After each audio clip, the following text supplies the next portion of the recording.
नमस्कार। शब्द विन्यास 666 पर आप सभी मित्रों का पुनः पुनः स्वागत और अभिनंदन। कहानियों की इस श्रृंखला में आज की कड़ी है शिवानी जी की कहानी गजदंत। कहानी में हम सुनेंगे कि लक्ष्मी की महिमा हर तरह के सौंदर्य गुणों के ऊपर भी किस तरह से हावी हो जाती है। तो सुनना प्रारंभ करें।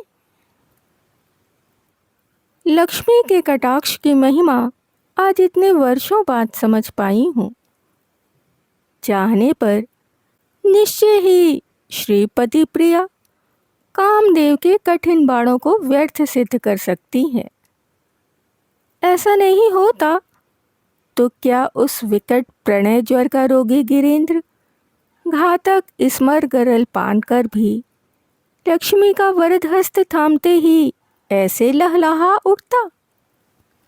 उस वर्ष शायद नियति की तर्जनी का आदेश ही उसे मेरे पास उसकी नई नौकरी का पहला अवकाश बिताने खींच लाया था। एक तो गर्मियों में नैनीताल का प्रत्येक गृह अतिथियों से भरा रहता है, उस पर मेरा बंगला तो उनके लिए विशेष आकर्षण का केंद्र बिंदु था। अय्यार पाटा के प्राकृतिक कुहासे से घिरे अपने उस आवास की स्मृति अब भी बीच बीच में मुझे विह्वल कर उठती है। एक ओर चाइना पीक की उतुंग चोटी, दूसरी ओर जगमगाती बत्तियों के साथ किसी अज्ञात बंदरगाह पर लंगर डाले जहाज सा खड़ा बिरला विद्या मंदिर, सुदूर नैना देवी के मंदिर की ठुनकती घंटियां और अय्यार की वह अनोखी बयार मेरी आत्मीय स्वजनों को प्रतिवर्ष खींच लाती। उस बार भी मेरे यहाँ पूर्ण कुंभ जुटा था।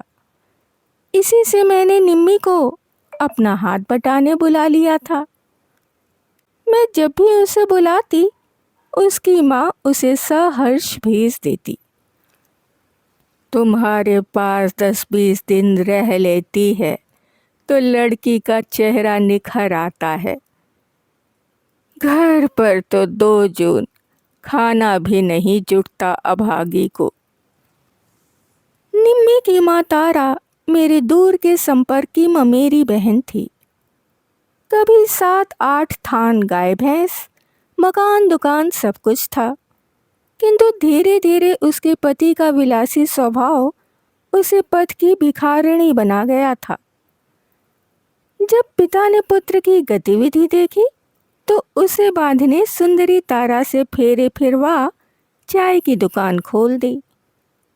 किंतु दुकान पर भी रसप्रिया ग्राहिकाओं की ही भीड़ जुटने लगी।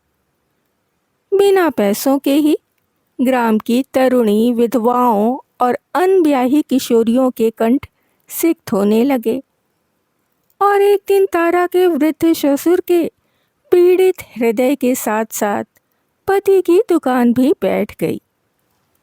फिर उसके मनचले पति ने डेली पैसेंजरी का सर्वथा मौलिक धंधा अपनाया। नित्य अल्मोड़ा जाता, गुड़ चाय साबुन मिश्री थैली में लाता और घर पहुंचाता।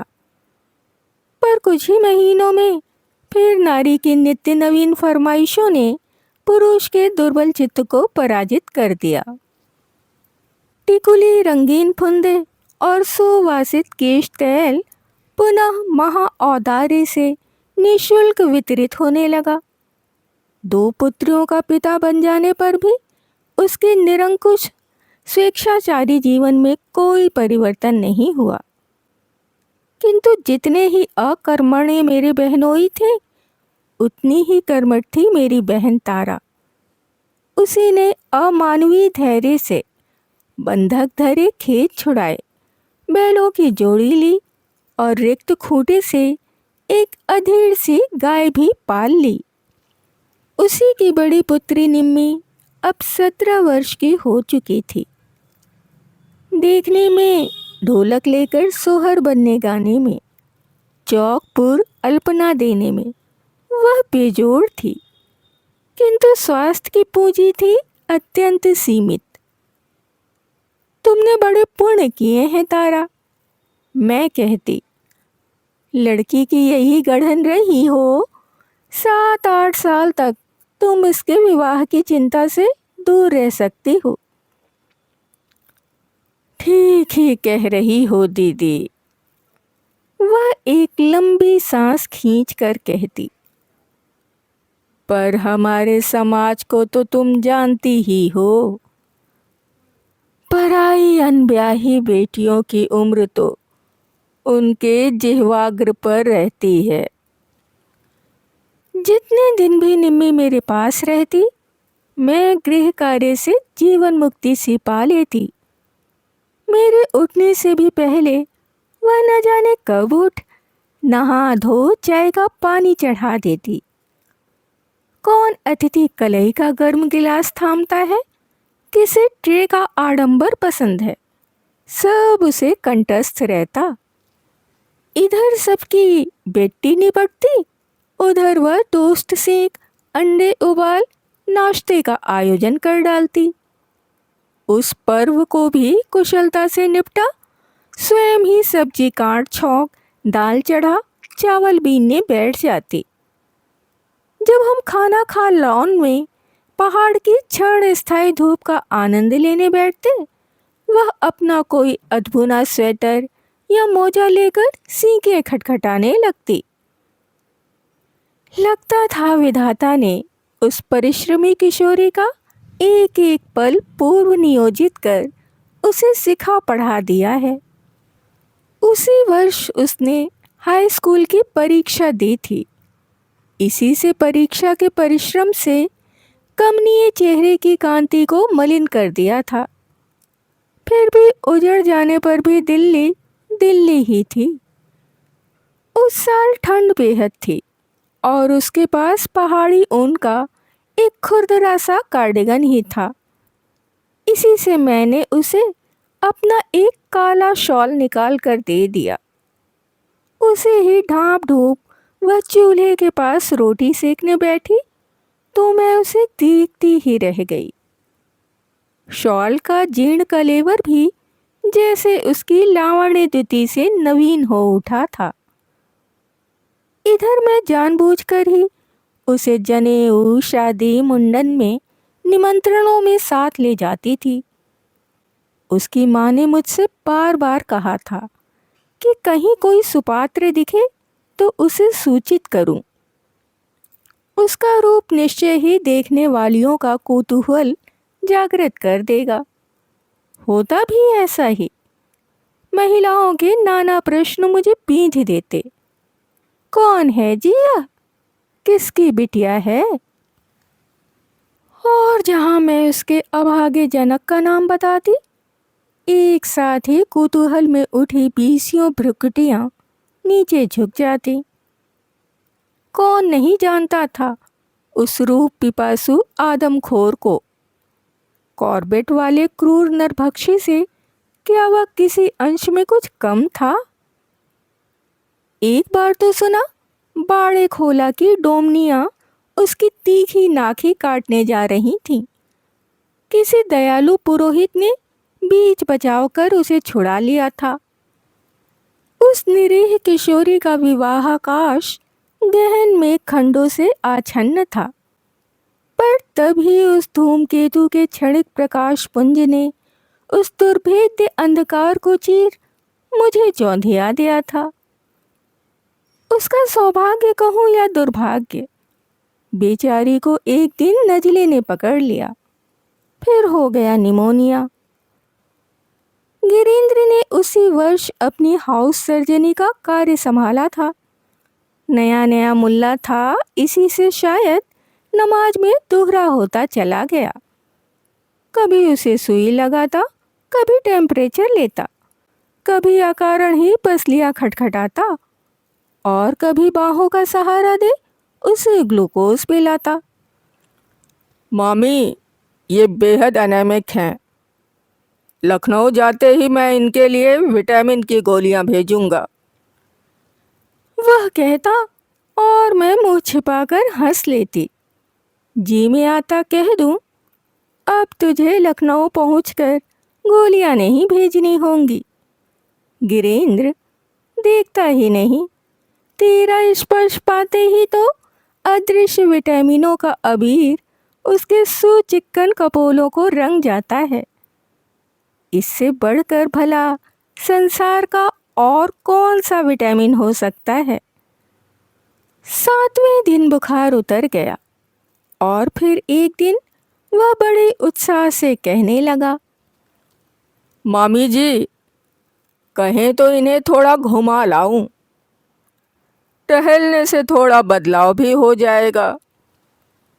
मेरे अधरों पर यत्न से छिपाए जाने पर भी छलक आए स्मित को देख वह सहसा खिसिया गया।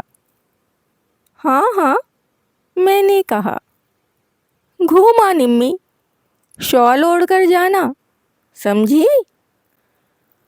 और जब वह मेरे ही घातक आदेश का पालन करती काले शॉल में अपना सफ़ेद चेहरा ढांप गिरेंद्र के साथ पगडंडी उतरने लगी, तब स्वयं मेरी अंतरात्मा ही मुझे धिक्कार उठी।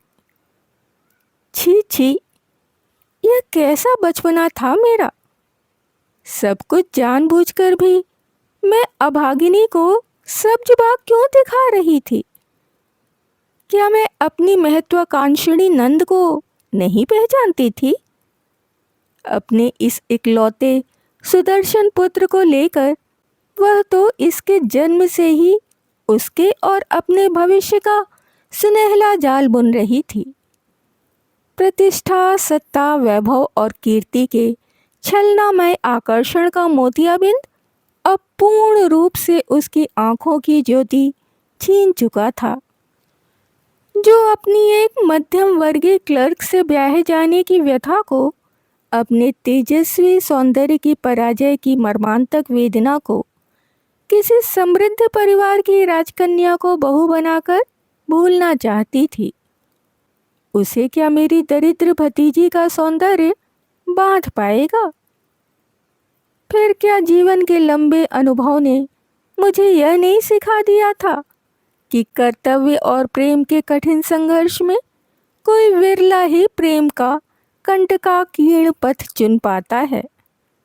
फिर भी जानबूझकर मैं उस कान कौवेबाज दुस्साहसी बालक की भांति उन्हें ढील देती रही, जो यह जानकर भी कि उसकी डोर बहुत छोटी है और उसे शीघ्र ही पतंग नीचे खींचनी होगी, ढील पर ढील दिए चला जाता है।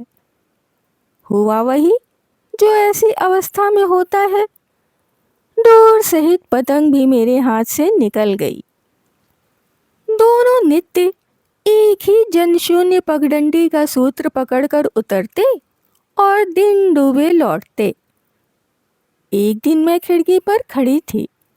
कोहरे और सांझ के धुंधलके में वे दोनों शायद मुझे देख नहीं पाए। निम्मी का हाथ पकड़ गिरेंद्र उसे ऊंची ऊंची पगडंडी फंदा रहा था। अचानक उसने न जाने क्या कहा और वह खिलखिलाकर हंस पड़ी। मैंने उसकी ऐसी उन्मुक्त खिलखिलाहट पहले कभी नहीं सुनी थी। मुझे अनायास से उन पंक्तियों का स्मरण हो आया। किसिले सुकुमारम पाणिमालंब्यम दिव्य विविधरतिस खिंभी संकथा भीर्दी नानते। जब श्री राम सीता का किसले सुकुमार हाथ पकड़े गोदावरी तट पर टहलते थे और स्तुत पैसी तटिन्या सैकते चक्र मत्स्य उनकी पदचाप रेत पर गहरी रेखाएं छोड़ जाती थीं। क्या पता आज भी उस जनशून्य पगडंडी पर दोनों की अमिट पदचाप अंकित हो। इधर गिरेंद्र की छुट्टियां खत्म हो चली थीं और जाने के पहले दिन तो दोनों ने जैसे नाक ही काट कर जेब में डाल ली थी। रात के 8 बजे लौटे तो मेरा चेहरा क्रोध से तमतमाया देख निम्मी चुपचाप चौके में घुस गई। मैं कुछ भी नहीं बोली, किंतु मैंने मन ही मन निश्चय कर लिया था, जैसे भी हो जाने से पहले छोकरे से ठीक ठाक पूछ ललिता को चिट्ठी लिखनी ही होगी। किंतु मेरे उससे कुछ पूछने का प्रश्न ही नहीं उठा। रात को वह स्वयं ही मेरे कमरे में आ ड्रेसिंग टेबल के सामने खड़ा हो कभी टेढ़ी और कभी सीधी मांगे निकाल निकाल उनका अस्तित्व मिटाने लगा। स्पष्ट था कि इस व्यर्थ की सज्जा के माध्यम से ही मुझसे कुछ कहना चाह रहा है, पर कह नहीं पा रहा है। क्या बात है गिरीन्द्र? मैंने कहा।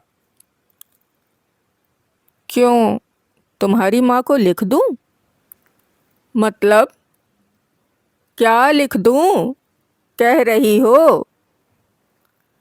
उसके अनजान बनने की चेष्टा उसके आनंदी स्मित के साथ ही उसकी नुकीली मूछों को आड़ कर गई। बनो मत भांजे, मैंने कहा।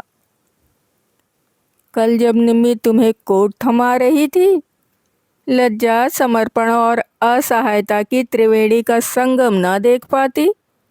ऐसी मूर्ख नहीं हूं मैं, समझे? आखिर 20 साल से अपने उपन्यास कहानियों में तुम जैसे सैकड़ों जोड़ों को अपनी लेखनी से हाँक कर चरा चुकी हूं। पर सुनो गिरीन्द्र, तुम्हारी माँ को मैं जानती हूं।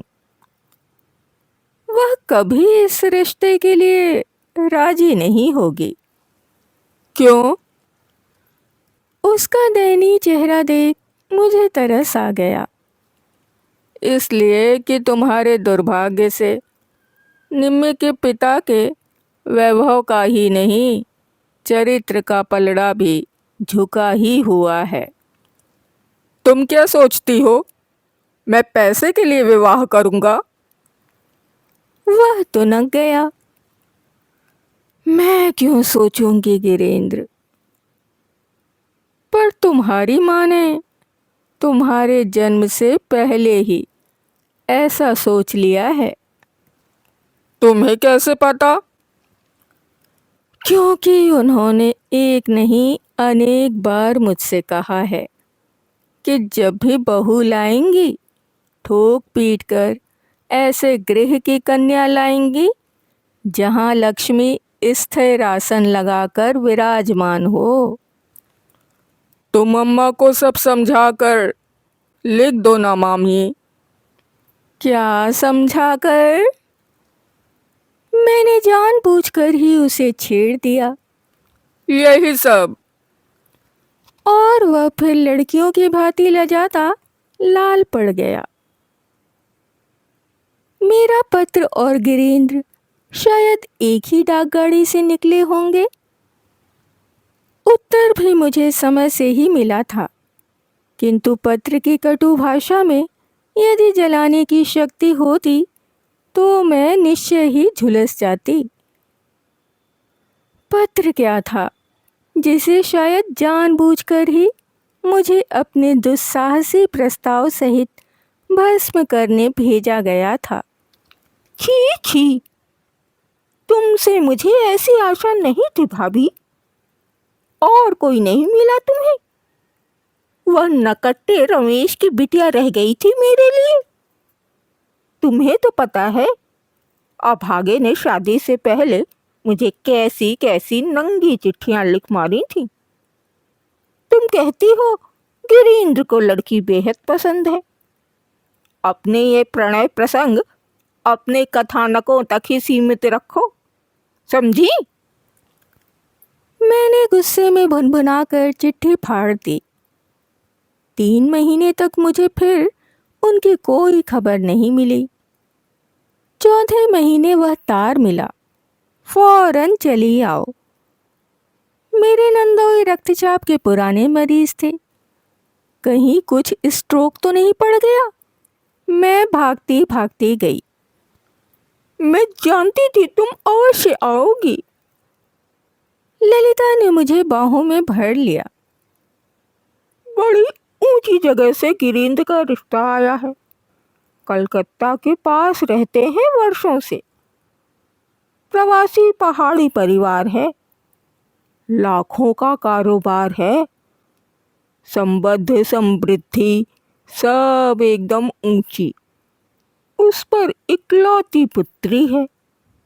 सोचा मैं लड़के को लेकर गई तो सहज रूप से खुल नहीं पाएगा। तुम्हें मानता भी बहुत है। एक ही सांस में सब कुछ उगल ललिता बुरी तरह हाँफने लगी थी। ना चाहने पर भी व्यंग से मेरे अधर तिलमिला उठे। मानता तो बहुत है। मानता तो ऐसी बेरुखी से मेरी दरिद्र भतीजी का रिश्ता फेर देता। ओह, लगता है तुम अभी भी उस सड़बिल्लेर युवा की बिटिया की बात भूली नहीं हो। फिर वह कौन तुम्हारी सगी भतीजी है जी? क्षण भर पूर्व की स्नेह सौजन्यमयी मेरी ननद सहसा कलह प्रिया रणचंडी बन गई। सोचा था तुम बंगाल में बहुत रही हो, उनके अदब कायदे जानती हो।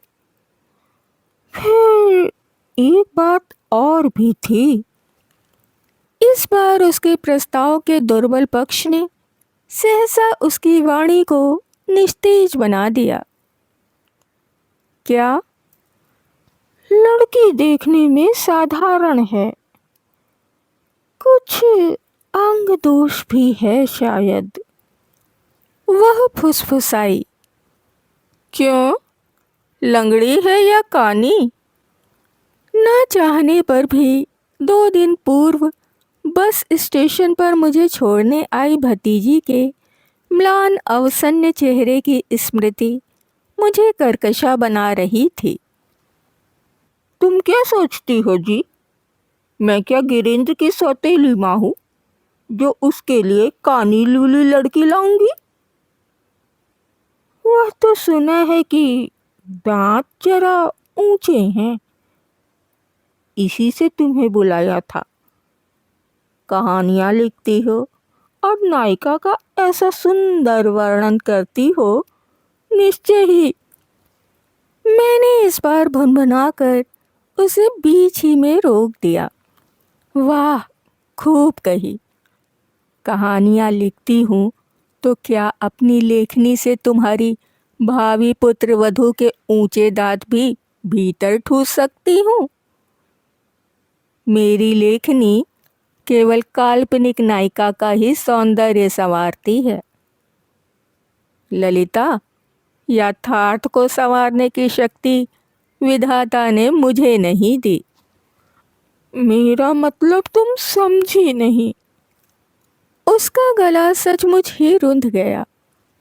मैं चाहती हूँ उसे अपनी भाषा में समझा बुझाकर यह कह दो कि लड़की बहुत अच्छी है। सूरत शक्ल कितने दिन टिकती है। अब अपनी किशोरी मौसी को ही ले लो ना। जवानी में कैसा नूर था चेहरे पर जब अधेड़ हुई तो मक्खियाँ भिनकने लगी। हटो जी, मुझे तो अपनी मौसी उतनी ही सुंदर लगती है, मैंने कहा। पर अंत तक नाना तर्क वितर्कों के भंवर जाल में डगमगाती भांजे के भाग्य तरने की कर्णधार बनी मैं ही उसे ठाकुर ग्राम ले गई थी। कलकत्ता से 100 मील की दूरी पर बसा ठाकुर ग्राम नाम से ही ग्राम था। वैभव में किसी भी शहर के वैभव को फीका कर सकता था। सियालदाह में जोशी जी अपनी इम्पाला गाड़ी लेकर स्वयं हमारी अगवानी करने को उपस्थित थे। उनकी वेशभूषा, उनका आंग्ल उच्चारण एकदम त्रुटिहीन था। पग पग पर हमें अपने अभिजात्य, वैभव, पद प्रतिष्ठा से अवगत कराते वह जब अपनी कोठी के अहाते में पहुंचे तो दिन डूब चुका था। झाड़ फानुसों की झनकती घंटियों के साथ लौ श्रृंखलाओं में जकड़े उनके खूंखार एल्सेशियन की भौं-भौं, चमकती वर्दी में काले चेहरों पर पॉलिश किए सतर खड़े उनके संथाल बैरे बटलर देख हम दोनों पूरी तरह प्रभावित हो चुके थे। इस कमरे में मैंने आपके रहने की व्यवस्था की है, कहकर उन्होंने जिस जादुई कमरे का चमकता द्वार खोला, उसका वैभव हमें फिर चौंधिया गया। कमरा क्या था, किसी 5 स्टार होटल का सजा संवरा कक्ष था। इसमें कोई संदेह नहीं कि अपने आतिथ्य में उसने सामान्य से भी त्रुटि नहीं रहने दी थी। अभी हम गृह स्वामिनी से नहीं मिले थे, पर जब गृह स्वामी की ही ऐसी परिमार्जित रुचि थी तो स्वामिनी भी निश्चय ही ठसकेदार होंगी।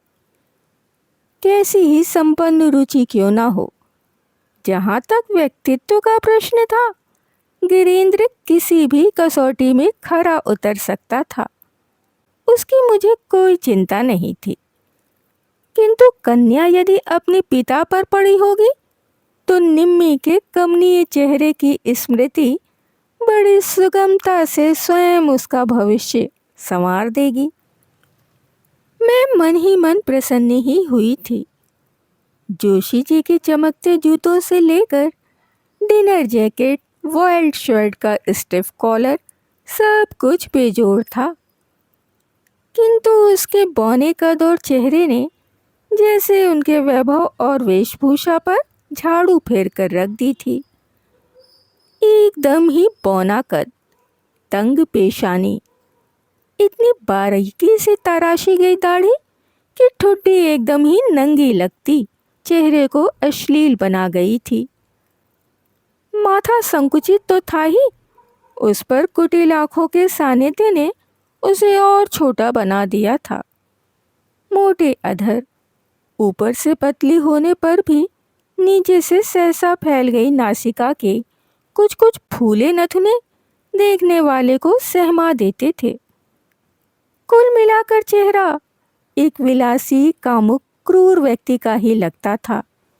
उस प्रौढ़ संसारी व्यक्ति का लौह पंजा किसी भी कलाई को एक बार पकड़ सहज में छोड़ने वाला पंजा नहीं था।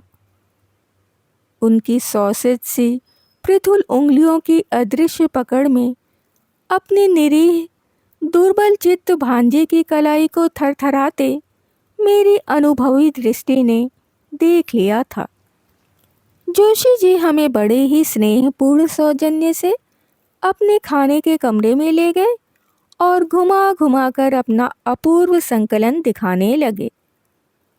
सुंदर वन में मारी गई नीलगाय का सिर, दीवार पर टंगा काला ढूंगी के गुलदार का द्विपिचर्म, बुंदेलखंड के गहन वन में उनके अचूक निशाने का शिकार चीतल और सौराष्ट्र के किसी अरण्य से लाद कर लाया गया अरना भैंसा। और यह मेरा सेलर है, एक अर्धचंद्राकार शीशम के अधर में त्रिशंकु से लटके टुकड़े पर सधी अदा से बाह टिका वह कांच की आलमारी में बंद बोतलों की ओर गर्व से देखकर मुस्कुराने लगे। फिर एक एक कर उन्होंने इनसे हमारा विधिवत परिचय भी करा दिया। यह बोतल मेरे एक राजनीतिज्ञ मित्र मेरे लिए लाए थे। गत वर्ष एमपी दल का नेतृत्व करने रूस गए थे। ये क्रीमडी मिंथ तो हमने अपनी समधिन के लिए सेध कर रखी है, और ये कोनेक तो मैंने बेटी के पहले जन्मदिन की पार्टी में छिपा कर रख ली थी। आइए पहले मिसेज जोशी से तो मिल लिए। अरे भाई, कहाँ हो? जिनकी कहानियों की तुम उपासिका हो, वह आज तुम्हारे सौभाग्य से सशरीर हमारे यहाँ उपस्थित हैं। एक लेसदार झाड़न से हाथ पोंछती मिसेस जोशी नम्रता से अभिनंदन की मुद्रा में दोहरी होती हमारी ओर बढ़ी तो उनकी असंख्य ठुड्डियों के बीच से उनका चेहरा ढूंढने में मुझे कुछ समय ही लगा था। कटिहीन भीमोदर उनके हर पदचाप के साथ यत्न से जमाई गई जेली की ही भांति हिल रहा था। यह महिला कैसे उठ बैठ पाती होगी? मैं यही सोच रही थी कि सहसा उनकी किसी दूध पीती बच्ची की सी आवाज़ ने मुझे दूसरा धक्का दिया। उस विशाल शरीर के अनुपात में किसी पिद्दी की सी चींची की आवाज़ ने हम दोनों को एक साथ चौंका दिया, जैसे किसी उतुंग देवालय की छत से लटकी कोई नन्ही सी घंटी खड़की। आइए आइए, पहले खाना खा लें, एकदम ठंडा हो जाएगा। ए जोगोनो, आ लोटा निभिए दे तोरे। उन्होंने अपने एक भुजंग से काले मुछंदर बैरे को आदेश दिया और खट से बत्ती बुझ गई। मेज पर लगी मोमबत्तियों के प्रकाश में जोशी दंपत्ति ने फिर हमें अपने अपूर्व व्यंजनों की सुगंध से बेहोश सा कर दिया। मेरा बचपन कैशोर्य रियासतों में बीता है। उस दिन उन्हीं विस्मृत दरबारी भोजों की स्मृति मुझे विह्वल कर उठी थी। हमारे पीछे खड़े दक्ष बैरे जैसे चतुर्भुज की सी चार चार बाहों से हमें परिवेशन करते जा रहे थे। बेबी! सहसा बड़े ही नाटकीय ढंग से किसी पूर्वाभ्यास किए सूत्रधार की ही भांति जोशी जी ने पुकारा। एक साथ ही हम दोनों की दृष्टि पर्दे की ओर उठी। मुझे तो आज भी यही लगता है कि कमरे की बत्ती भी उस दिन पुत्र के व्यक्तित्व के दुर्बल पक्ष को रहस्यमय ढंग से छिपाने के लिए ही बुझाई गई थी। और उस कैंडल लाइट डिनर के आयोजन में जोशी जी का चतुर मस्तिष्क बहुत पहले ही अभिमन्यु का चक्रव्यूह रच चुका था। ही कर अपनी विलंबित विदेशी मीन से हमें घायल करती बेबी माता और पिता के बीच बैठ गई। उसे आने और कुर्सी में बैठने में मुश्किल से 2 सेकंड लगे होंगे, किंतु उस संक्षिप्त अवधि में भी हमने उस विचित्र शरीर की ज्यामिति बांच ली थी। लड़की ने माँ का स्वास्थ्य और पिता का कदर्य चेहरा तो पाया ही था, किंतु उन अधरों को चीरते फाड़ते 2 लंबे दांत सीधे आकर हम दोनों के कलेजे में धंस गए थे। वह निसंदेह विधाता का सर्वथा मौलिक प्रयोग था। मैंने एक से एक मोटी लड़कियां देखी हैं, किंतु वह मोटापा स्वयं अपने में एक अनोखी मिसाल था। कसे गए हस्प ब्लाउज में मांस की अनावश्यक परतें कंठ के नीचे गलग्रह बनी लटक रही थीं। उधर बैल की सी भाव शून्य आंखें, पिता के से ही सीम के बीच के से नथुने और भयावह गजदंत। मैं चेष्टा करने पर भी दोबारा उसकी ओर आंखें नहीं उठा पाई। उसके आते ही पूरे कमरे को एक मनहूस चुप्पी ने घेर लिया। दीवार पर टंगा रवि वर्मा अंकित दक्षिण सुंदरी का भव्य तैल चित्र, सौराष्ट्र का अर्णा भैंसा, काला ढूंगी का गुलदार, सब कुछ निस्तेज हो उठे। मेज पर संवरे एक एक व्यंजन में जैसे मक्खियां तैरने लगीं। मुझसे एक और भी नहीं निगला गया। मैंने कनखियों से काक दृष्टि से देखा। मेरा भांजा भी रुमाली रोटी का रोल सा बना आलू दम के आलू से बिलियर्ड सा खेल रहा था। मेरा मन अकारण ही मत्त मयूर सा नाच उठा। अब निश्चय ही मेरी निम्मी का मैदान साफ था, पर आश्चर्य भी हुआ था कि इस युग में जहाँ बदसूरत कपोल ठुड्डी, यहाँ तक कि कुरूप नासिका को भी प्लास्टिक सर्जरी से संवारा जा सकता है, जहां विज्ञान ने दिल ही नहीं दिमाग के आरोपण की भी संभावना से त्रस्त मानव को आश्वस्त कर दिया है, वहां जोशी जी पुत्री को इन मनहूस गजदंतों से मुक्ति कैसे नहीं दिला पाए। थोड़ी ही देर में बेबी खाने से खेलकर उठ भीतर चली गई। मैंने देखा कि उस बुलंद इमारत का आगा और पीछा समान रूप से अनाकर्षक था। उधर चाणक्य भी अपनी शिखा की बधी गांठ खोलने लगा था। आओ बेटा। गिरीन्द्र को उन्होंने अपनी तर्जनी के आदेश से उठा लिया। तुम्हें हम अपना क्लब दिखा लाएं। जरा देख तो लो कि चाहने पर मनुष्य कैसे कैसे जंगल में भी मंगल रचा सकता है। कमरे की मनहूस चुप्पी में गुदगुदे कालीन को व्यर्थ ही अपने पैर के अंगूठे से कुरेदती मैं कन्या की जन्मदायिनी के साथ अकेली रह गई। बहन, आज अच्छा दिन है, तुम अपनी स्वीकृति दे दो तो हम भी रौली तिलक ले आए। मैं संभलती कि इसके पूर्व ही उस व्यवहार कुशल महिला की गुदगुदी मांसल हथेली में मेरा हाथ डरे सहमे कबूतर सा फड़फड़ा रहा था। इसके दांत। वह एक पल को सकुचाकर फिर दबंग बन गई और निसंकोच धारा प्रवाहवाणी में उन विलक्षण दांतों का परिचय देने लगी। कुछ ऊंचे हैं, पर लड़की मेरी गाय सी सीधी है बहन। कोई 10 जूती भी मार दे तो चू ना करे।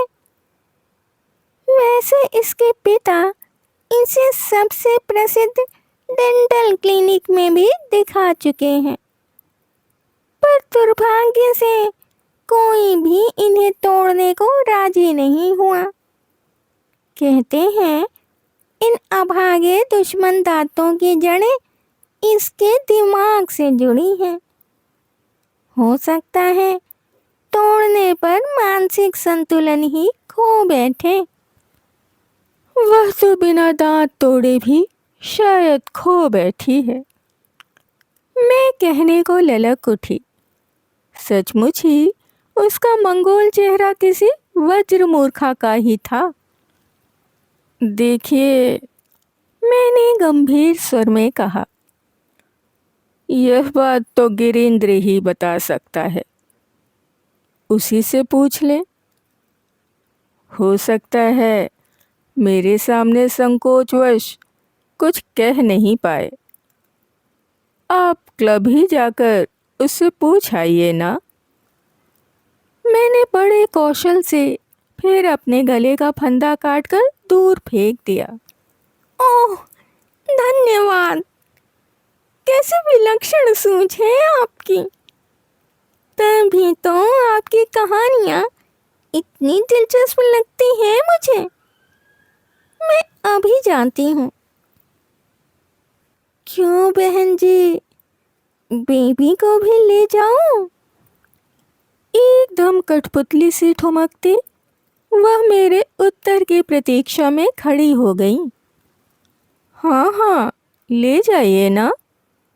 शायद खाने की मेज पर ठीक से देख ना पाया हो। मेरा तीखा व्यंग तेल से सने पात्र पर जल की निरीह बूंद सा ही ढलक गया।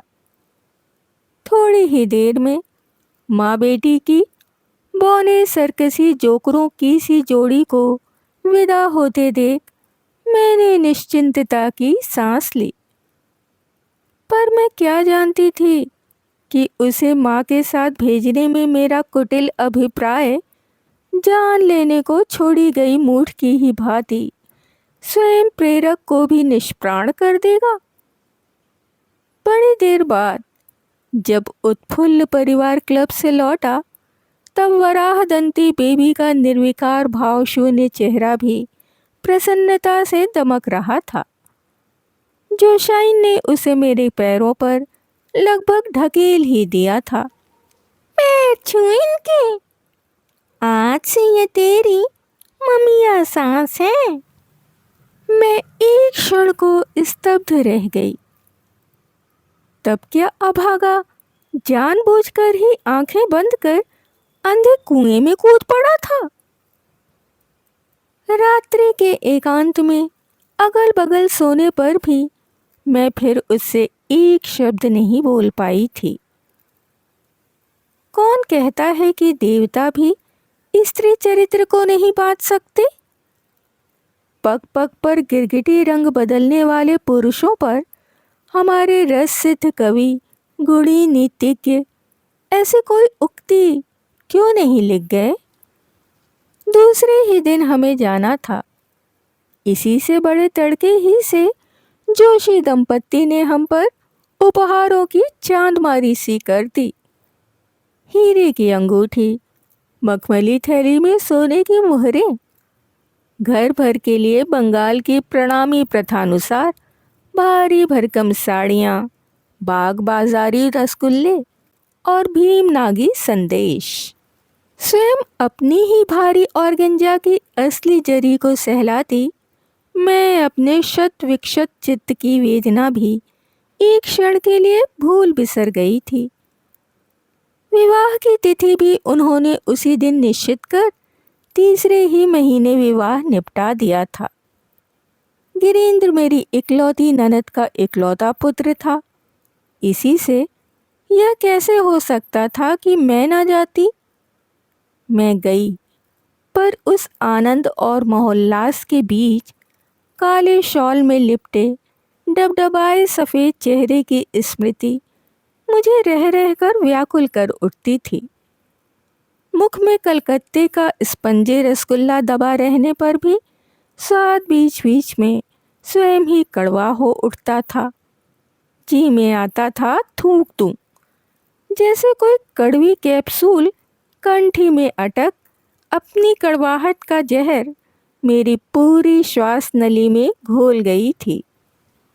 बहू आई और साथ में आया समुद्र मंथन में निकला रत्नों का स्फूताकार अंबार। टेलीविज़न, गाड़ी, stereo, imported fridge, dinner set, चांदी की कटलरी और सोने का डिकेंटर। उन सब की चकाचौंध के बीच अधरों से बाहर लटके गजदंतों को देखने की न किसी को लालसा थी न अवकाश। कोई साड़ियों की जरी तौल रही थी, कोई कंठहार के हीरों पर न्योछावर हो रही थी, कोई अनोखे फ्रिज का चिकना कपाट खोल ऐसी ललक से भीतर झांक रही थी जैसे नई बहू का घूंघट उठा सलोना चेहरा पहली बार देख रही हो। ललिता को तो दम मारने की फुर्सत नहीं थी। इधर उधर भागती, मिठाई के डिब्बे संभालती, वह पुराने दमे के मरीज की भांति हाफती जा रही थी। अरे ललतो! उनकी जेठानी ने दूर से अपने भारी कंठ की बंदूक दागी। बूंदी के लड्डू तो डबल साइज के हैंगे रही, जरा संभल के तोड़ियो, कहीं उनमें भी मोहरे ना भरी हो तेरे समधी ने। साथ ही रत जगह की रत्नारी उन्नीदी बीसियों आंखें चमकी और बन्ना घोड़ी गाए गए। अध बैठे कंठों के संवेद कह कहे से कोहबर गूंज उठा। बेहया गिरीन्द्र नई बहू के सोने के गुच्छे में फ्रिज की चाबी पिरो रहा था।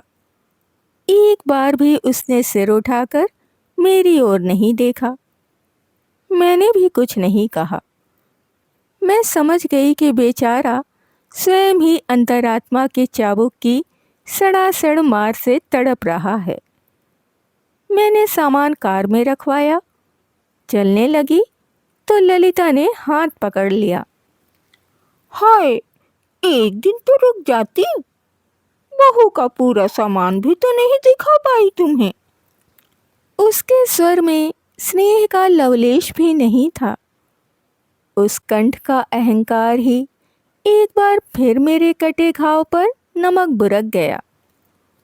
जो देखने लायक चीज थी उसे तो देख लिया ललिता, अब सामान देखकर क्या करूंगी।